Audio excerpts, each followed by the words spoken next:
Subhanallah Pak, ada laut airnya kelihatan nyatu, tapi kadar garam yang di sini dibandingkan kadar garam di sini berbeda.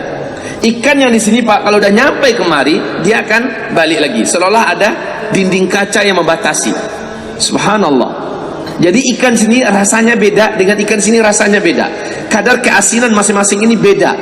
Subhanallah, marajal bahraini yaltaqiyan. Dindingnya nggak nampak, nggak kelihatan. Barzakh itu adalah dinding gaib yang sangat kuat, tidak bisa ditembus. Tapi kapal yang jalan di atasnya bisa jalan. Subhanallah kaum muslimin. Bagi Allah itu seluruhnya cetek. Tahu cetek?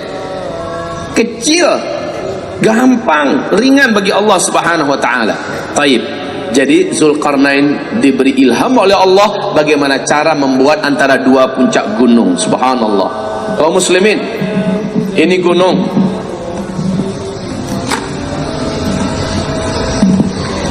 Ini gunung. Ini gunung. Di antara ini rata, inilah yang dicor oleh Zulkarnain. Subhanallah kaum muslimin. Sekali lagi Ibnu Battutah telah sampai kemari.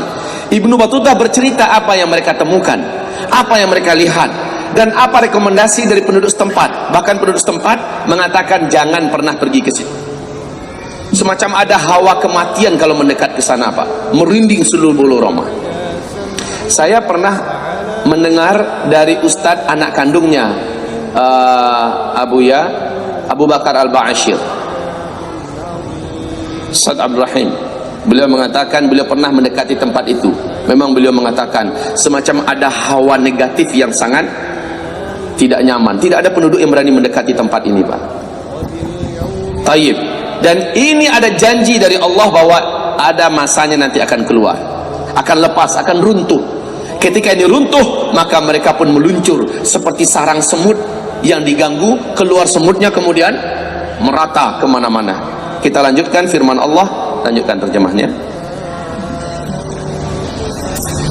Ketika besi itu sudah menjadi merah seperti api, dia pun berkata, berilah aku tembaga yang mendidih, agar kutuangkan ke atasnya besi panas itu.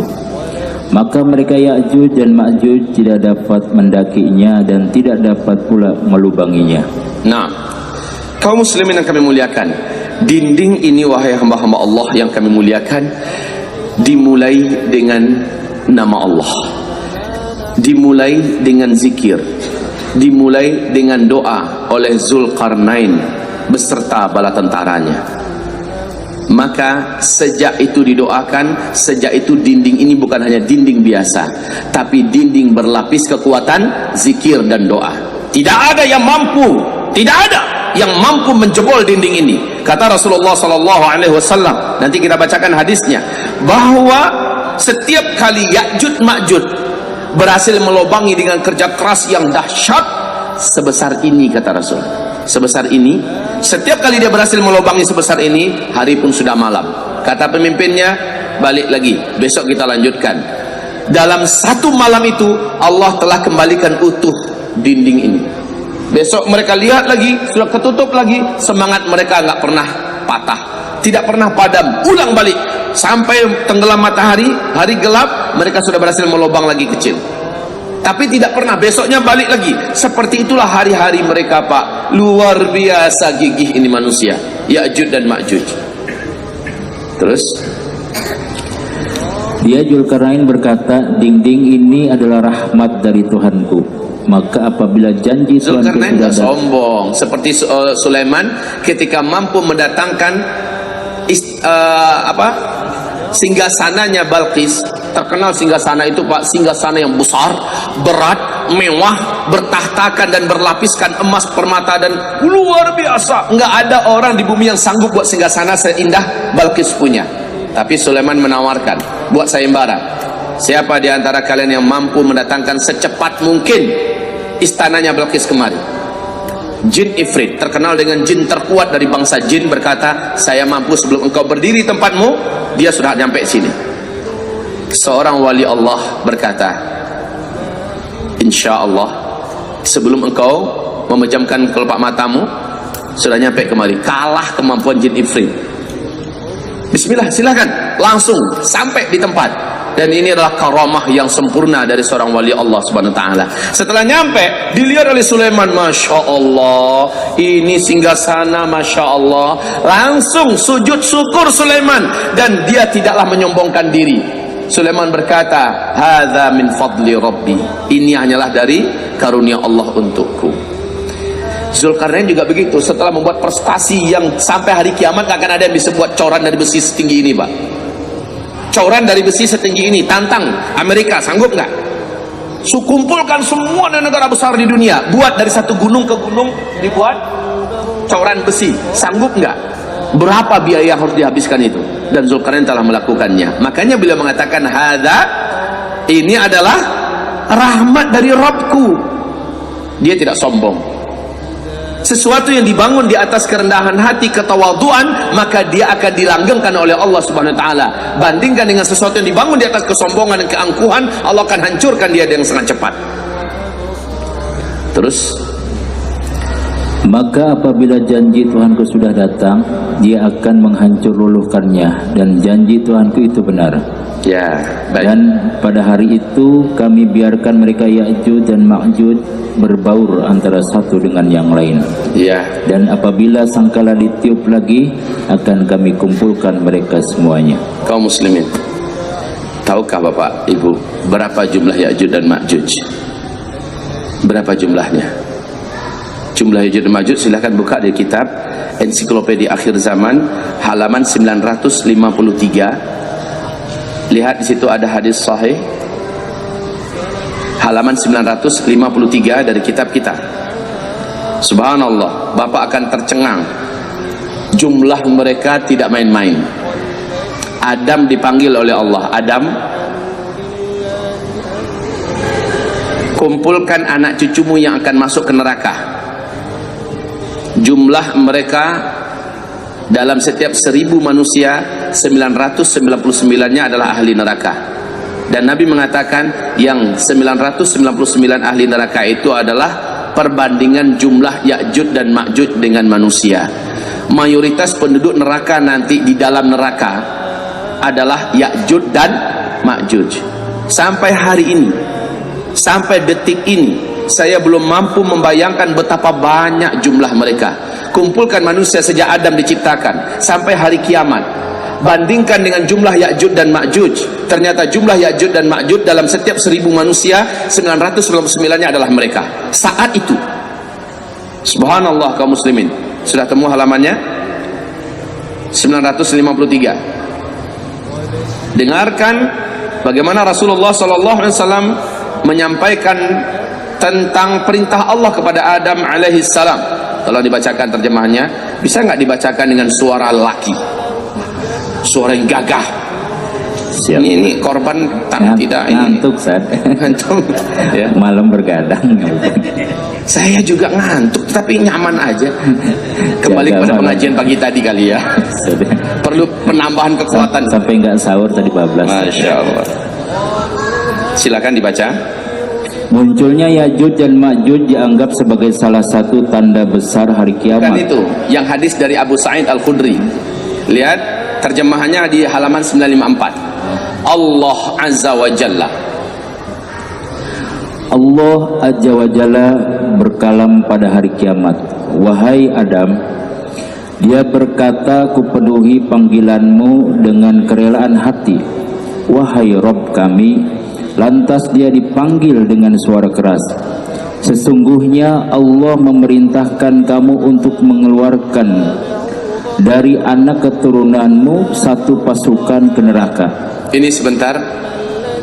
Penekanan kita di sini adalah dari anak keturunanmu. Berarti Ya'juj dan Ma'juj adalah manusia.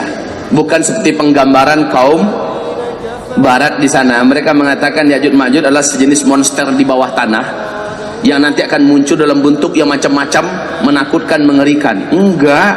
Ya'juj dan Ma'juj di dalam hadis ini anak keturunan Adam. Terus Jadi bagaimana ya? Neraka ya? Insyaallah. Aduh. Sama neraka ya? kayaknya jadi nggak semangat ini. Sesungguhnya Allah memerintahkan kamu untuk mengeluarkan dari neraka keturunanmu satu pasukan ke neraka. Adam bertanya, wahai Rabbku, apakah pasukan neraka itu? Allah berkalam, dari setiap 1000 orang aku menyangka dia berkalam ada 999 orang. Maka ketika itu wanita hamil menggugurkan kandungannya, anak kecil menjadi beruban, dan kamu melihat orang-orang itu mabuk padahal mereka tidak mabuk. Akan tetapi itu adalah siksa Allah yang dahsyat. Keadaan itu memberatkan banyak orang sehingga wajah mereka berubah. Nabi SAW bersabda, antara Ya'juj dan Ma'juj 999 dan dari kalian satu. Jelas perbandingan jumlah manusia yang ada dengan Ya'juj dan Ma'juj. Manusia juga, tapi banyaknya jumlah mereka itu keterlaluan, Pak. Sekarang pertanyaan yang juga tidak terjawab, lebih bagus kita katakan Allahu a'lam, adalah apakah sejak Ya'juj dan Ma'juj dikurung ini sampai sekarang dia beranak pinak di sana? Apakah dia tidak termakan oleh waktu, apakah dia tidak tersisir oleh zaman? Apakah dia tidak mati? Apakah dia hidup terus? Kalau dalam banyak riwayat, iya, mereka termasuk jenis makhluk Allah yang dipanjangkan umur, dan mereka kayak kelinci, Pak. Kayak kelinci, kawin di mana-mana, beranak pinak terus berkembang biak. Bertambah banyak, dan mereka semakin kuat. Semasa mereka masih zaman manual, masih menggunakan pedang, tombak, panah, memang betul-betul asli manual. Ketika mereka lepas nanti, alam seperti tidak berubah menurut pandangan mereka. Sebab apa? Menurut mereka, mereka baru berapa hari, seperti Ashabul Kahfi merasakan baru berapa hari dalam gua. Sehingga ketika mereka keluar, manusia sudah kembali ke senjata manual. Orang sudah kembali mengandalkan jalan kaki dan berkuda, berperang dengan tombak dan panah. Semua ketamadunan yang ada sudah dihancurkan oleh Allah melalui agenda besar.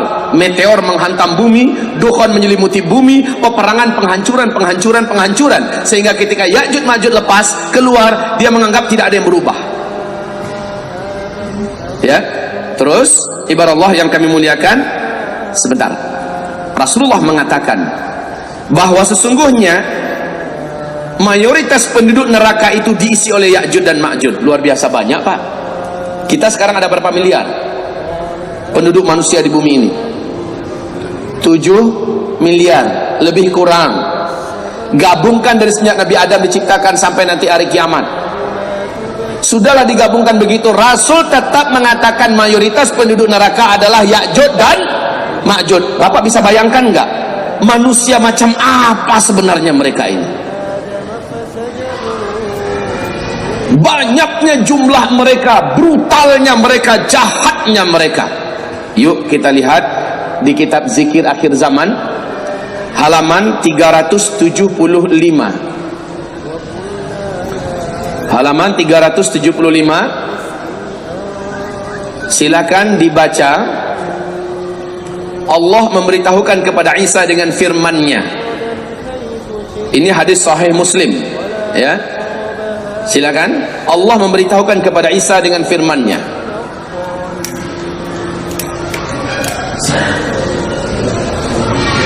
Bismillah. Allah memberitahukan kepada Isa dengan firman-Nya, tiada seorang pun yang mampu melawannya. Karena itu bawalah hamba-hambaku yang baik-baik ke gunung. Lalu Allah membangkitkan, mengutus Ya'juj Ma'juj. Mereka segera datang dari seluruh tempat yang tinggi. Hai Isa, hari ini tidak ada satupun manusia yang sanggup melawan mereka. Tidak ada satupun kekuatan yang mampu menghadang mereka. Tidak ada. Hai Isa, bawa hamba-hambaku bersamamu. Bawa mereka, larilah kalian ke tempat-tempat yang tinggi. Dan pusat tempat pelarian yang direkomendasikan oleh Allah adalah Gunung Tursina. Wat-Tur, ya, Wat-Tur, Wat-Tini Waz-Zaitun, Wa-Turi Sina, Wa-Turi Sin. Kaum muslimin, Turisin adalah tempat yang dikeramatkan oleh Allah. Di sana Musa mendapatkan wahyu pertama, berjumpa dengan Allah Subhanahu wa taala. Allah perintahkan Musa, lepaskan sendalmu, kamu ada di tempat yang suci sekarang. Ikhla' na'lik fa innaka biwadin, ya, tanggalkan sandal engkau ada di tempat yang suci. Ini adalah tempat di mana Dajjal juga tidak bisa mendekat. Tursina adalah tempat Dajjal tidak bisa mendekat. Dan Ya'jud Ma'jud, seberapa banyak mereka tidak mampu menembus garis gaib yang sudah Allah tetapkan di sekitar kaki Gunung Tursina. Saat Isa naik ke atas, sudah Ya'jud Ma'jud melihat dari bawah, mereka melihat, tapi mereka tidak mampu menjangkau. Tidak fisik mereka, tidak senjata panah mereka. Pak, Ya'jud Ma'jud terkenal dengan panahnya yang sampai puluhan kilo. Belum ada di bumi yang sanggup mengalahkan kekuatan panahnya Ya'jud Ma'jud. Bapak akan dengarkan hadis nanti. Rasul mengatakan, ketika Ya'jud Ma'jud telah mengalahkan seluruh penduduk dunia, ketika Ya'jud telah membantai banyak manusia di muka bumi, Ya'jud akhirnya melayangkan panah-panah mereka ke arah langit. Ya, ketika dilepaskan, tembus awan. Panah-panah mereka itu tembus ke awan, balik ke bumi dalam keadaan bergelimang darah. Lalu apa kata Ya'jud dan Ma'jud? Kita telah kalahkan penduduk seluruh bumi, seluruh penduduk bumi, dan kita telah kalahkan penduduk langit. Tidak ada hari ini yang mampu melawan kita. Subhanallah, betapa kuatnya Ya'jud Ma'jud ini, Pak. Hidung aja yang pesek, Pak. Hidungnya pesek. Ciri-ciri fisiknya lebih mirip kepada orang Mongol, lebih mirip kepada orang Tartar, lebih mirip kepada orang barbar. Lihat sifat-sifatnya nanti dijelaskan oleh Nabi SAW. Lanjutkan dulu terjemahannya. Maka kelompok yang pertama dari mereka melewati danau Tabariyah dan meminum airnya. Aha. Ingat danau Tabariyah di mana? Ingat. Israel ketika itu danau Tabariyah sudah tersisa air sedikit sekali. Kan Dajjal udah mati kan? Bapak Ibu, Ya'jud Ma'jud muncul sebaik Dajjal mati. Dajjal mati, Yahudi langsung dihabisi, kemudian langsung Ya'jud Ma'jud. Jadi Pak, runutannya begini. Ketika Dajjal dibunuh oleh Nabi Isa alaihissalam, kaum muslimin bersama Nabi Isa membunuh sehabis-habisnya orang Yahudi sehingga tidak tersisa satu orang pun manusia.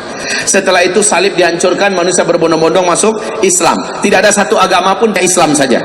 Orang yang belum masuk Islam nunda-nunda waktu, rencananya sih ada, dan mereka baru akan menyatakan Islamnya ketika matahari terbit dari barat. Tapi sudah ditutup pintu penerimaan Allah, dan pintu taubat juga sudah ditutup.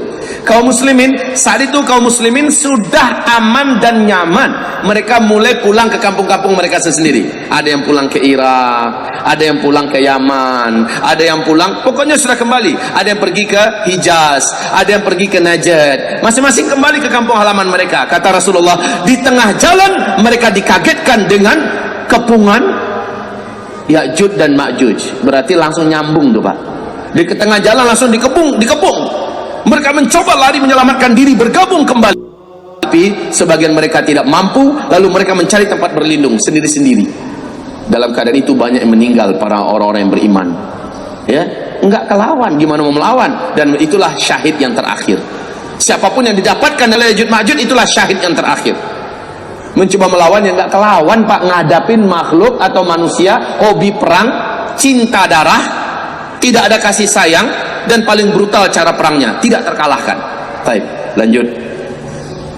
Lalu orang-orang yang belakangan melewati seraya berkata, di danau ini dulu pernah ada airnya, dan Nabiullah Isa masih ditahan bersama sahabat-sahabatnya, sehingga pada hari itu kepala seekor lembu adalah lebih baik bagi kamu daripada 100 dinar. Maksudnya apa? Nabi Isa terkepung di atas Gunung Tursina. Orang-orang beriman yang ada di atas kelaparan. Dikepung, Pak. Dari mana dapat makanan? Gunung Tursina kan tandus. Tadi danau ini ada air, kata Ya'jud Ma'jud. Padahal kelompok yang pertama dari rombongan Ya'jud Ma'jud ini udah nyampe duluan di danau Tiberias, yang masih sisa airnya sedikit, diminum oleh mereka. Sehingga ketika mereka minum, yang bagian belakang nyampe ke situ, loh, kemarin kan ada air di sini, kok habis? Perasaan mereka masih baru saja kejadiannya. Kemarin kan ada air, kok habis? Padahal sisa air yang tersisa sedikit itu dihabisi oleh kawan-kawannya di depan. Tidak ada air sungai yang mengalir, mereka keringkan dengan cara mereka minum. Mereka kehausan, Pak. Saking banyaknya jumlah mereka. Kebayang nggak sih? Saking banyak jumlah mereka sampai sisa air danau habis kering oleh mereka. Tidak ada masuk sumber mata air yang masih menyisakan air, habis oleh mereka. Tidak ada hewan ternak mereka habisi. Tidak ada manusia yang mereka jumpai melainkan mereka bantai, mereka bunuh. Tidak ada. Bahkan kata Rasulullah, itulah saatnya orang Arab habis, tinggal tersisa sedikit. Yang sedikit itulah yang lari bersama Isa alaihissalam. Habis orang Arab, Pak, habis. Pertanyaannya, nyampe nggak ke Indonesia tuh Ya'juj Ma'juj? Akan nyampe nanti. Kita akan bacakan hadisnya. Ternyata Ya'juj Ma'juj ini mengelilingi seluruh dunia, dan bukan hanya mengelilingi, membungkus dunia. Kata Rasulullah, sejauh mata memandang, kepala mereka aja yang nampak. Lihat ke kanan, Ya'juj Ma'juj. Lihat ke kiri, Ya'juj Ma'juj. Masya Allah, nggak kebayang, Pak, gimana cara ngelawannya. Bruce Lee lepas dicincangnya tuh, Pak. Habis. Nggak ada manusia yang perkasa di hadapan Ya'juj Ma'juj. Terus lalu Nabiullah Isa dan sahabatnya berdoa kepada Allah. Sebentar. Ada kekuatan yang tidak mampu dihadapi oleh Ya'juj dan Ma'juj. Semua kekuatan di bumi telah tunduk. Semua kekuatan yang ada di bumi, semua penguasa telah dihancurkan oleh Ya'juj Ma'juj. Tapi ada satu kekuatan yang Ya'juj Ma'juj benar-benar luluh di atas kekuatan itu, yaitu doa dan zikir umat Islam yang saat itu dipimpin oleh Isa alaihissalam. Kita akan bacakan nanti kaum muslimin. Stop sampai di situ dulu. Sekarang lihat kembali ensiklopedia akhir zaman kita, halaman 968.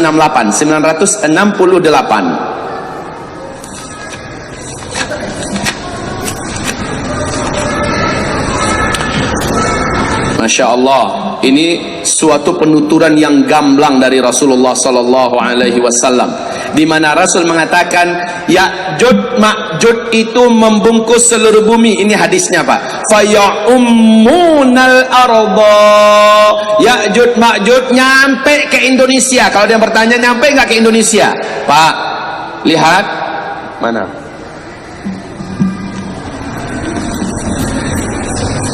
Semua tanda-tanda besar kiamat, bukan hanya Arab saja yang akan mengalami, tapi seluruh dunia. Semua tanda-tanda kiamat. Tanda kiamat yang pertama apa? Dukhon. Dukhon ini apa hanya di Arab saja? Hah? Tidak. Enggak.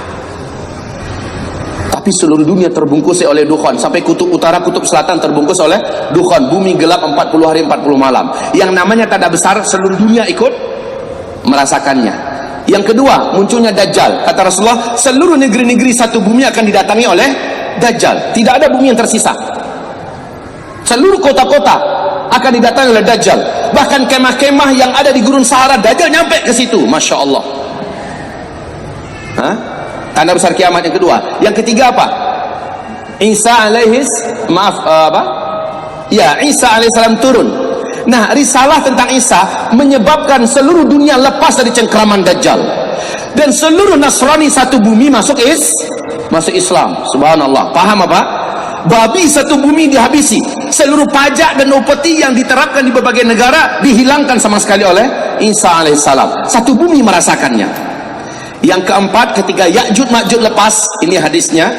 Coba dilihat, saya berikan stabilo biru.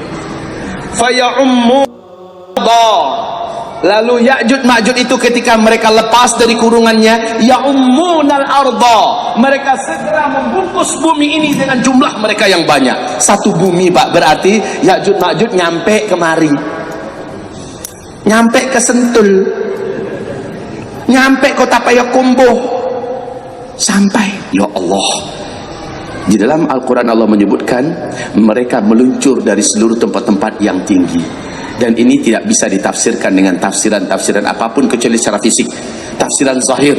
Memang fisik mereka akan datang nanti dari bukit-bukit, dari gunung-gunung, mereka akan keluar. Intinya ketika tembok itu telah diizinkan oleh Allah runtuh, seolah-olah mereka dari berbagai macam bukit turun ke bawah. Di mana mereka Allah sembunyikan? Wallahu a'lam.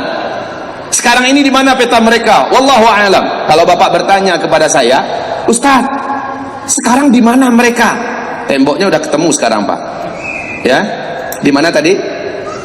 Dengan Armenia, ya, di antara itu, Pak. Sudah ketemu sekarang, tapi kok manusianya nggak nampak.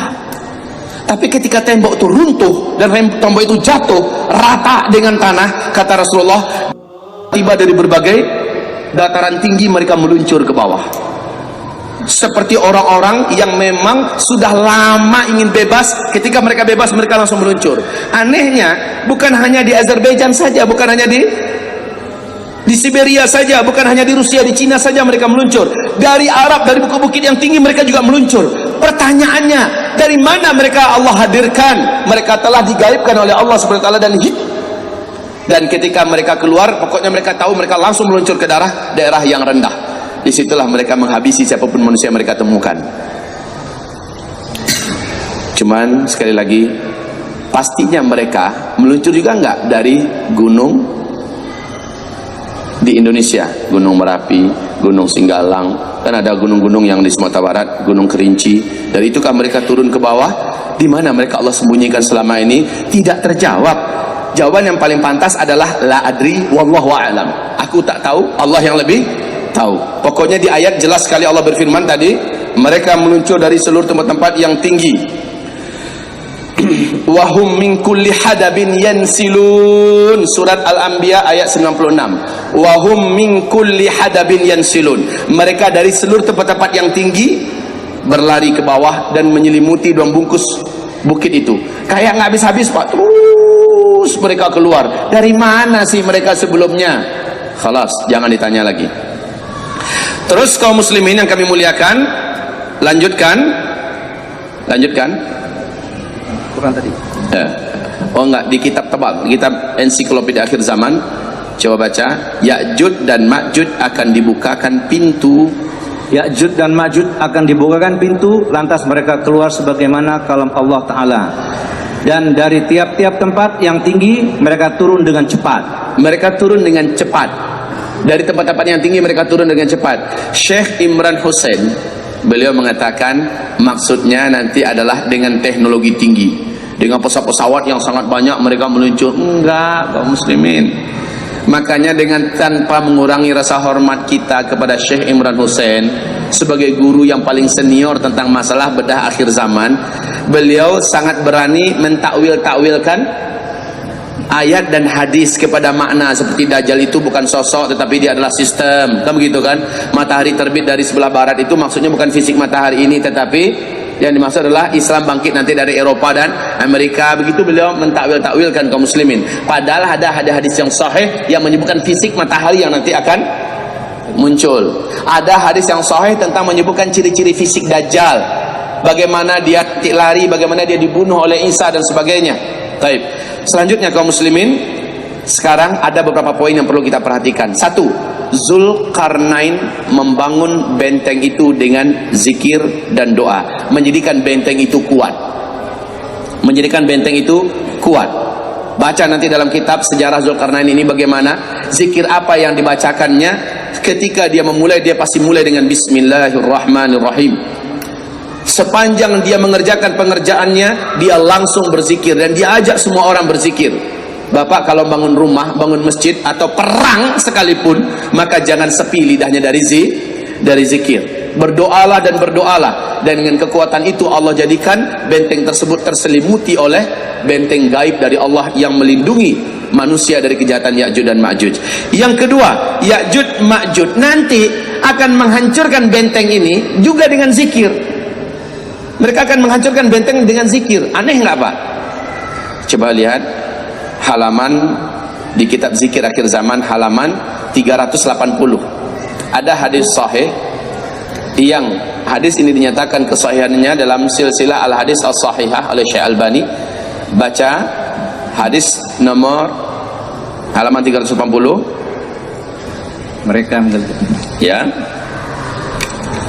Mereka menggalinya setiap hari, sehingga ketika mereka hampir dapat melubanginya, maka pemimpin mereka berkata, kembalilah kalian besok akan dapat melubanginya. Lalu Allah ketika udah berlubang sebesar ini, kata Rasulullah, mereka sudah terpaksa harus pulang. Sebab apa? Udah gelap, udah malam. Kembalilah, besok kita ulangi. Terus Lalu Allah mengembalikannya sekokoh semula, sehingga apabila telah sampai waktunya dan Allah berkehendak melepaskan mereka di tengah-tengah manusia, maka pemimpin mereka berkata, kembalilah, besok kalian akan dapat melubanginya. Jika Allah telah menghendaki. ada kalimat insya Allah. Ketahuilah kaum muslimin, kalimat insya Allah ini kalimat keramat. Allah mengharamkan jangan sampai kamu melakukan suatu perbuatan besok tanpa mengucapkan insya. Apapun rencana yang tanpa kita katakan insya Allah, maka rencana itu tidak direstui oleh Allah Subhanahu wa taala. Apapun rencana yang kita susun, program yang kita buat, tidak menyertakan kalimat insya Allah, maka rencana itu akan dibatalkan oleh Allah Subhanahu wa taala. Jadi kalimat insya Allah adalah kalimat yang sangat kuat. Besok kata Ya'juj Ma'juj. Coba lihat Pak, kekuatan zikir hanya akan kembali mampu disingkapkan dengan zikir lagi. Insya Allah itu zikir apa enggak? Ketika sang penguasa mengatakan insya Allah, jadi besoknya tetap berlubang seperti itu, maka mereka bekerja lagi karena udah tipis, kan dijebol terus kan, udah tipis, senang saja mereka untuk menghancurkannya.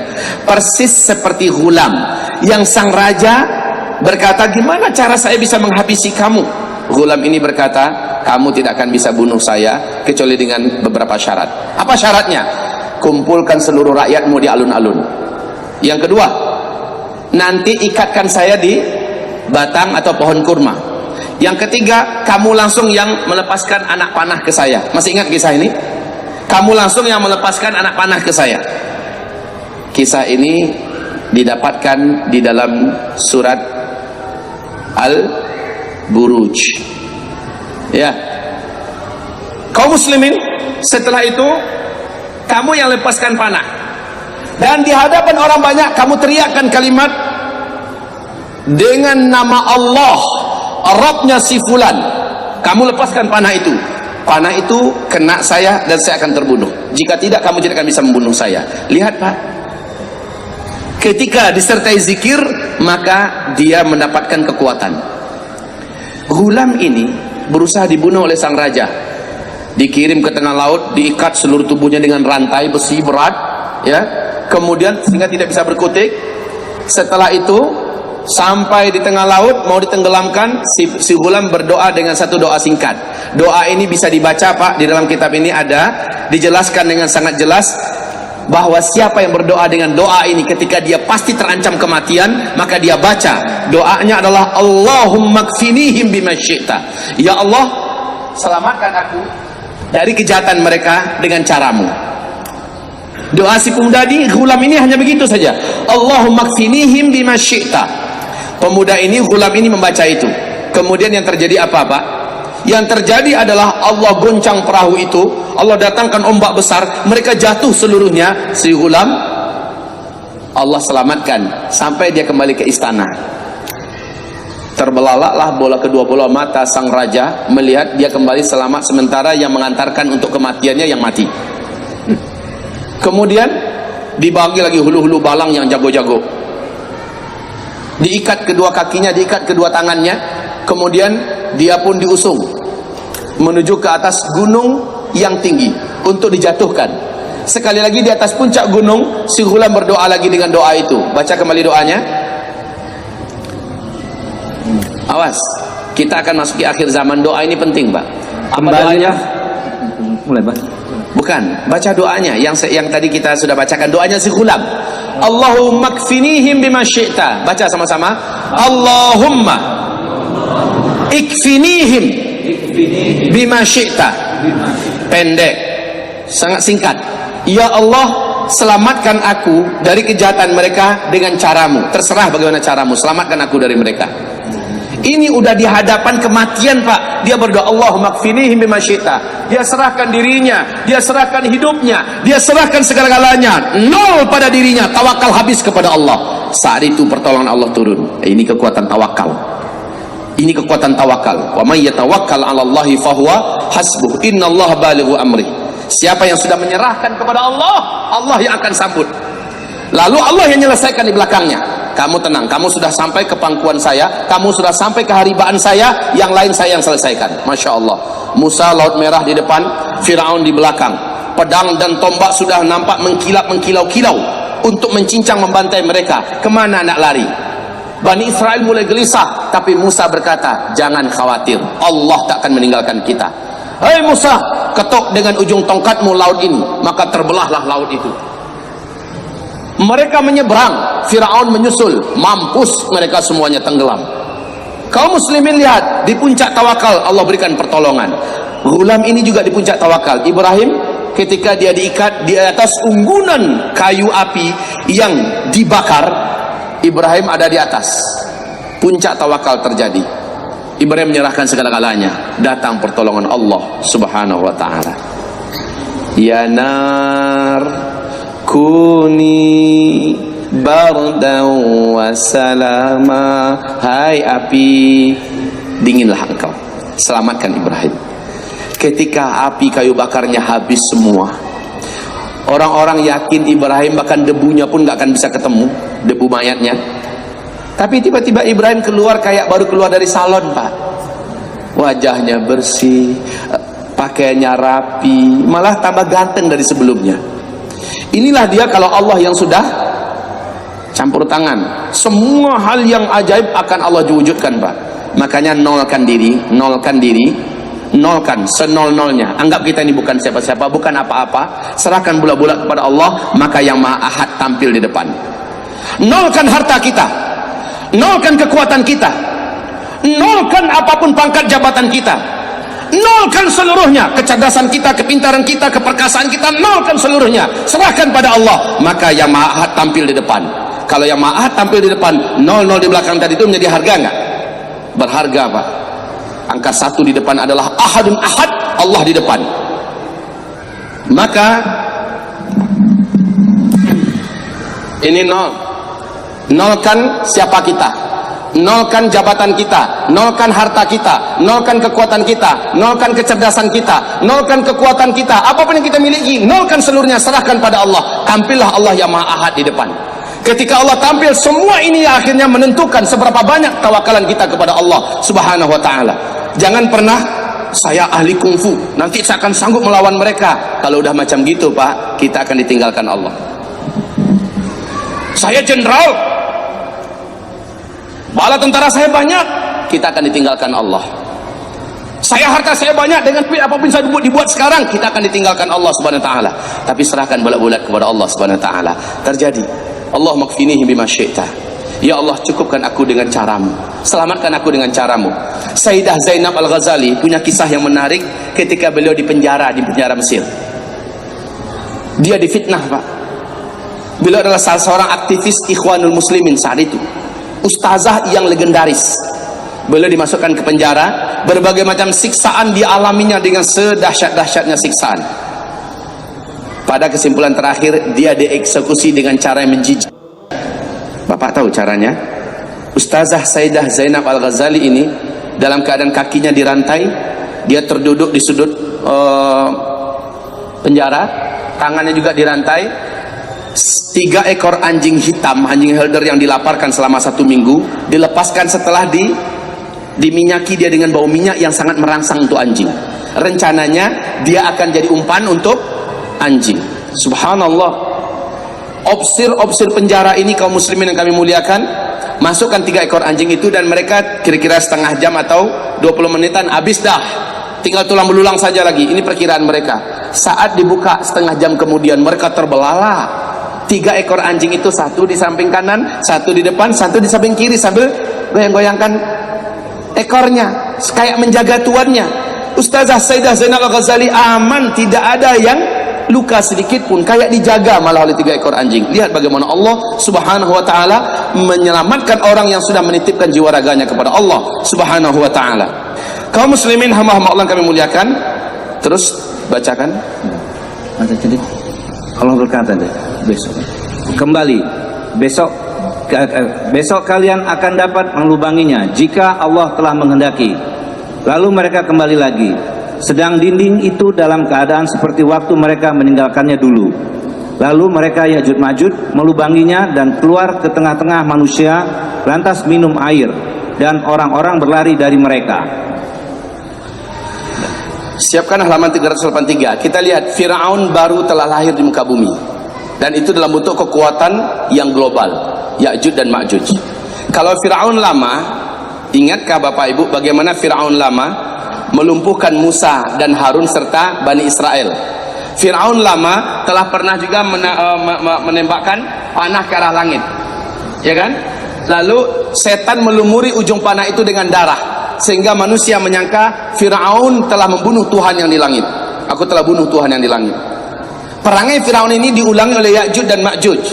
Yang dikejar oleh Fir'aun adalah Musa dan Harun. Yang dikejar oleh Ya'juj Ma'juj siapa? Isa dan siapa? Dan Al-Mahdi. Mirip, Pak. Yang dikejar mereka adalah Isa dan Al-Mahdi. Yang dikejar oleh Fir'aun dulu adalah Musa dan Harun. Kemudian apa yang mereka lakukan Fir'aun? Dia kuasai seluruh negeri manapun yang bisa mereka jangkau. Sementara Ya'juj, nah bedanya nanti Fir'aun masih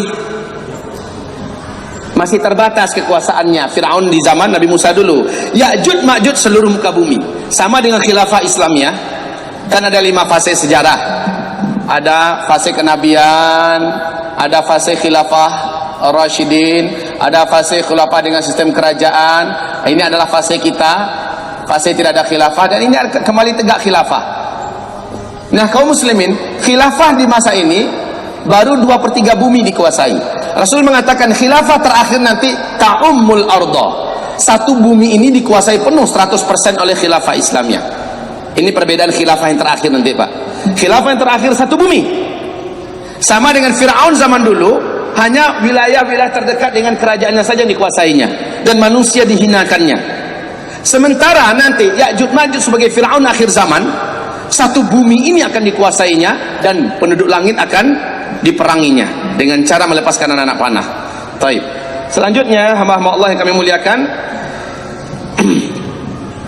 lalu dengan 3 kali doa dan zikir kaum muslimin dari atas gunung Tur, senjata terkuat dipakai saat itu. Ad-doa silahul mu'min. Doa itu adalah senjata orang yang beriman. Ketika Ya'juj Ma'juj tak mungkin dilawan, dan itu pasti. Ya'juj dan Ma'juj tak mungkin dikalahkan, itu pasti, Pak. Saat itu apa yang sanggup mengalahkan mereka? Hanyalah Allah. Mereka berdoa. Isa angkat tangan tinggi. Ya Rabb, Ya Rabb, Ya Rabb. Setiap kali Isa melanturkan doa, amin, orang-orang beriman mengaminkan. Inilah kekuatan doa, ya. Orang-orang beriman mengaminkan. Dalam hadis Sahih Bukhari, salah satu kebiasaan Nabi kalau kumpul-kumpul dengan sahabat-sahabatnya, Nabiullah SAW suruh salah seorang sahabat berdoa, yang lain mengaminkan. Di kesempatan yang lain kamu yang berdoa, yang lain mengaminkan. Kadang-kadang beliau yang berdoa, yang lain mengaminkan, ya. Nah, ini dilakukan nanti di akhir zaman oleh Isa alaihissalam. Ya Allah, pada hari ini tidak ada satupun dari makhlukmu yang sanggup mengalahkan Ya'juj dan Ma'juj ini. Kami sudah lemah. Karena kenapa, Pak? Karena Isa sudah kelaparan di atas bukit. Orang-orang beriman sudah kelaparan di atas bukit Tursina. Sampai-sampai 1 kepala lembu lebih berharga daripada 100 keping dinar. 1 dinar itu berapa fulusnya? 1 dinar itu berapa fulusnya? Kalau uang rupiah kita sekarang, anggap 2 juta aja dulu. Anggap 2 juta saja dulu. Kali 100 berapa? Kali 100 berapa? 200 juta. Ya, 200 juta ya. 1 kepala lembu, 1 kepala sapi lebih mahal lagi harganya daripada 200 juta fulus. Maksudnya apa? Saking laparnya sehingga sedikit makanan jadi rebutan orang-orang beriman di atas. Subhanallah, Isa berdoa. Inilah dia kekuatan doa di akhir zaman. Berbalut dengan zikir. Mereka berdoa, selesai mereka berdoa, mereka berzikir. Mereka pancing ridha Allah Subhanahu wa taala, menggema satu gunung itu dengan zikir. Lalu mereka berdoa menggema amin, amin, amin. Yang terjadi bagaimana, Pak? Rasul katakan, Allah Subhanahu wa taala datangkan kepada Ya'juj dan Ma'juj ulat-ulat yang sangat banyak. Entah dari mana sumber ulat itu, sudah mengerayang, sudah, inilah kalau orang Padang nih ya, susah carikan bahasa Indonesianya, sudah menggerogoti, dan banyak yang masuk tembus di leher. keluar dari badan, keluar dari hidung, keluar dari mata. Mereka menggelepar. Satu bumi Ya'juj dan Ma'juj meregang nyawa. Seperti satu nyawa serentak mereka mati. Meregang nyawa. Pak, Rasulullah SAW bersabda, akhirnya Ya'juj dan Ma'juj ini mati, seluruh bumi busuk sebusuk-busuknya. Bakteri, kuman, virus menjadi sangat ganas dan garang. Burung-burung pemakan bangkai mencoba mendekati bangkai-bangkai Ya'juj dan Ma'juj. Ternyata baru sampai di bawah, Pak, mereka pun ikut mati. Saking kuatnya bakteri kuman dari bangkai Ya'juj dan Ma'juj. Nabi Isa mengutus, siapakah orang yang paling pemberani di antara kalian, turunlah dari gunung ini, dari bukit ini, Gunung Tursina, turunlah. Maka orang-orang yang sudah siap untuk menerima kematian turun ke bawah. Ternyata yang mereka saksikan bangkai Ya'juj Ma'juj sejauh mata memandang. Mereka naik balik ke atas. Wahai Nabiullah Isa alaihissalam, Ya'juj dan Ma'juj sudah binasa seluruhnya. Alhamdulillah, kata penduduk-penduduk beriman yang bersama Nabi Isa di atas Gunung Tursina. Mereka bersyukur. Ya'juj Ma'juj telah mati. Masalahnya tinggal masalah yang berat, Pak. Bangkai Ya'juj Ma'juj sebanyak itu gimana cara menguburkannya? Dan baunya sengit sampai ke atas puncak Gunung Tursina, kecium, Pak. Muntah-muntah, udah dalam perut nggak ada isi apa-apa, pakai muntah lagi. Mereka coba turun ke bawah, kata Rasulullah SAW, falam yabqa shibran minal ardi, tidak ada satu jengkal pun, tidak ada satu jengkal pun dari bumi ini yang bisa dilewati saking banyaknya bangkai Ya'juj Ma'juj. Ini bangkai, kemana saja mau lewat bangkai seluruhnya. Kebayang nggak gimana cara nguburinnya tuh? Sementara kaum muslimin sudah lemes, udah beberapa masa tidak makan. Yang mau dikuburkan bukan jutaan, Pak, mungkin ratusan juta atau mungkin miliaran yang akan dikuburkan. Gimana cara nguburinnya? Kalau diangkat dibuang, kemana mau dibuang? Sekali lagi kekuatan doa dan zikir tampil kali kedua. Angkat tangan lagi Nabi Isa. Orang beriman mengangkat tangan semuanya. Saat Nabi Isa berdoa, amin, amin, doa mereka raghabaw wa rahaba, raghabaw wa rahaba, penuh harap, cemas kalau nggak dikabulkan. Begitu betul mereka berdoa. Dalam doanya kali ini Isa berdoa, ya Allah, tidak ada satupun hambamu yang sanggup membersihkan bumimu ini dari bangkai-bangkai Ya'juj dan Ma'juj. Ya Allah, bersihkanlah dengan caramu, bersihkanlah dengan kuasamu. Tiba-tiba kata Rasulullah, Allah jadikan langit menjadi gelap gulita. Di siang hari bolong, langit langsung menjadi gelap gulita. Tidak ada satu cahaya matahari pun yang tembus. Apa yang terjadi? Bukan awan yang datang, bukan malam yang datang, bukan. Lalu apa? Kata Rasulullah, dari langit turun burung-burung yang sangat banyak. Burung itu burung-burung perkasa yang besar-besar. Lehernya, ukuran leher burung itu dan bentuknya mirip dengan leher onta. Lihat hadisnya di sini di kitab kita. Jangan sampai ada yang mengatakan, Ustaz, ini ada dalilnya enggak ya bahwa burung-burung seperti itu nanti akan turun ke bumi? Masya Allah, Rasulullah SAW menyebutkan tidak ada satupun burung melainkan mereka akan, ini halaman 384, halaman 384 dari kitab Zikir Akhir Zaman. Hadis ini diriwayatkan oleh Imam Muslim, nomor hadis 5228. Silakan dibaca. Lalu aja. Iya. Lalu Nabi Allah Isa dan sahabat-sahabatnya berdoa kepada Allah. Maka Allah mengirim cacing-cacing kepada bangsa Ya'juj dan Ma'juj sehingga mereka mati secara serempak. Cacing-cacing, ulat-ulat, duj. Ya, terus secara serempak seperti matinya seorang manusia saja. Serentak matinya semua. Terus Kemudian Nabi Allah Isa dan sahabat-sahabatnya turun dari gunung ke bumi. Ternyata tidak ada sejengkal pun tempat di bumi melainkan dipenuhi oleh bangkai-bangkai yang berbau busuk. Maka Nabi Isa dan sahabat-sahabatnya berdoa kepada Allah, Kemudian Allah mengirimkan burung yang lehernya seperti leher unta, burung unta, untuk mengambil dan menerbangkan bangkai-bangkai itu kemana saja yang dikehendaki oleh Allah. Sebentar, kaum muslimin. Bapak bisa bayangkan nggak? Langit yang terang benderang langsung gelap gulita seperti malam tengah malam. Bapak bisa bayangkan nggak banyaknya burung tersebut? Hah? Banyaknya burung tersebut seimbang nggak dengan banyaknya jumlah Ya'juj dan Ma'juj? Ya'juj Ma'juj itu bukan kutu, Pak, tapi dia orang.